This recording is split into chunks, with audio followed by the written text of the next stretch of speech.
So let's do that. Let's hang out with Mr. Peter Bowers.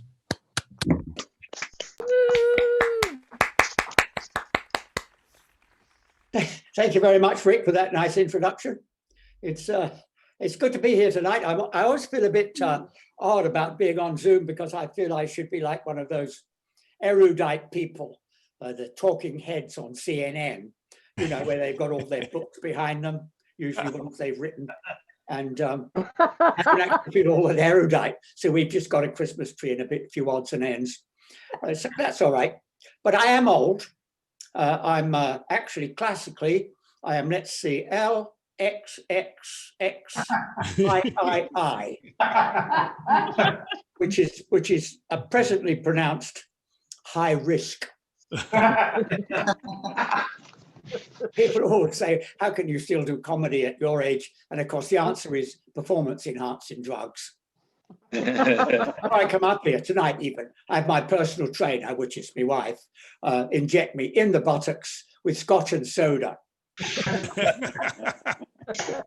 an answer for that, and your blood pressure is 120/80 proof. I'm all set. And of course, within the next week or two, hopefully, I will get the ultimate performance enhancing drug, and that will be the COVID vaccination. And I'm quite looking forward to that. I'll be down there. Let me tell you, I'll be down there in the medical center plenty of time. They have me shirt sleeve rolled up about 3 days ahead of time. I'll be practicing my date of birth, because that's always the first thing they ask you, isn't it, at the medical center? And you better get it right. About a couple of years ago, my old friend Sid went in for a flu shot, got his date of birth wrong, before he could correct himself, hip replacement.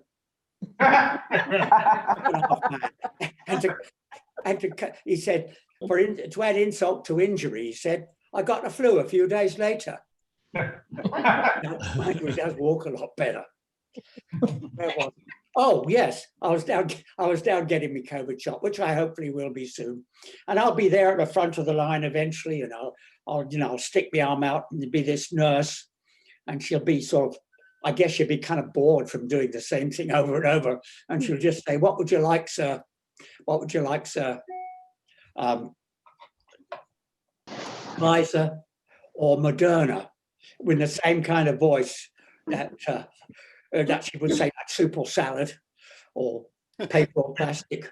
I should say Pfizer. I should say Pfizer, because Pfizer, you see, Pfizer is the one that developed the Viagra, and that's always been.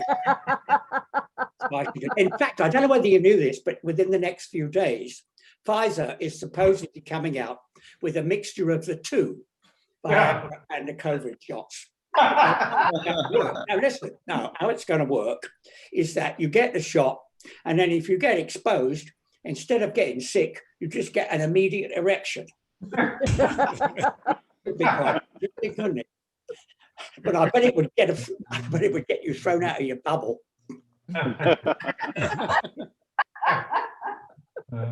Let me go on from that. As you can tell, ladies and gentlemen, I'm British, which is very easy to tell, isn't it? You know, Judi Dench haircut, stuff like that. Long but short sleeve sweater vest, very Anglo. If you wear one of these without a shirt on, it's called a Republican wife beater. Don't worry, no political joke. We've all had enough of them, I think, recently. I do like wearing sweaters though, and the kind of sweaters I like is the vintage sweaters. I don't know whether you know these. It's sort of like the same idea as the vintage jeans, where you buy them new and they already come with the tear stains and the bleach marks on. Vintage sweaters, buy them new, they already come with the food stains down the front. Oh, yeah, very nice. We're very popular down at the senior centre, let me tell you. And get them in they come in all prices. I mean, you go down to JC Penney's, you get your vintage sweater in polyester with a bloody great glob of country chicken gravy down the front. The all-you-can-eat early bird special buffet. First time you wash it, stain's gone. So it's really a waste of money, you know. You now, you go to Brooks Brothers, get your vintage sweater, pure Shetland wool, discreet streak of lobster bisque, never what you pay for in the vintage sweaters, I think. Yeah, I was saying a lot of British traits still. Very crooked teeth. You can't see it, at least I hope you can't see it, but my teeth are like little miniature Stonehenges in there. People on a summer solstice, people come from all over the world to look at my premolars at the sunrise. That's a real spiritual experience. Oh, that's good. World War II that buggered up the teeth of people of my generation. Because of course, you never knew where you were going to be. No dental care, no dental insurance. You were going to get blown to bits by a German bomb. Nobody's going to look up and say, oh, luckily he had Delta Dental. It didn't work like that. I was about, looking back, I was about 4 years old during World War II. And I had this little imaginary friend called Jimmy. Nasty little thing he was. I didn't know I was going to get rid of him. And then as luck would have it, he got killed in an air raid. Wow. Oh, that's a long time ago. Fast forward to the present. 2021. Her Majesty the Queen will be 95 years old. And nice old thing. And instead of putting out a new stamp or a coin for her, the British government has announced that they're going to have a royal emoji. The Queen with a crown on, and it'd be like the rolling eyes.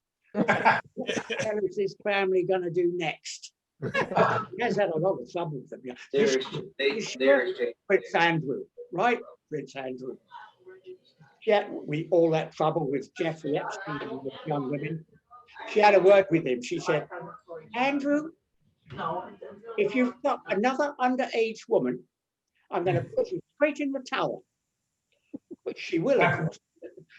The only person who could come onto there would be the ghost of Anne Boleyn, I think.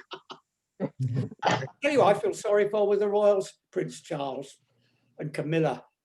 What an ugly pair. Oh, his ears, her teeth. Two very good reasons for doing stem cell research, right? Wow, I got to get out of here, ladies and gentlemen. Tempus fugit, as they say. That's Latin. I learned the Latin at the English private school I went to. We had Latin, Greek, algebra, geometry, and sodomy. I was pretty good at the first four, but that last one was a real bummer.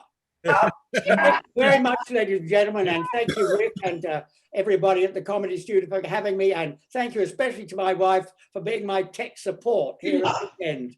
Good night. Happy New Year.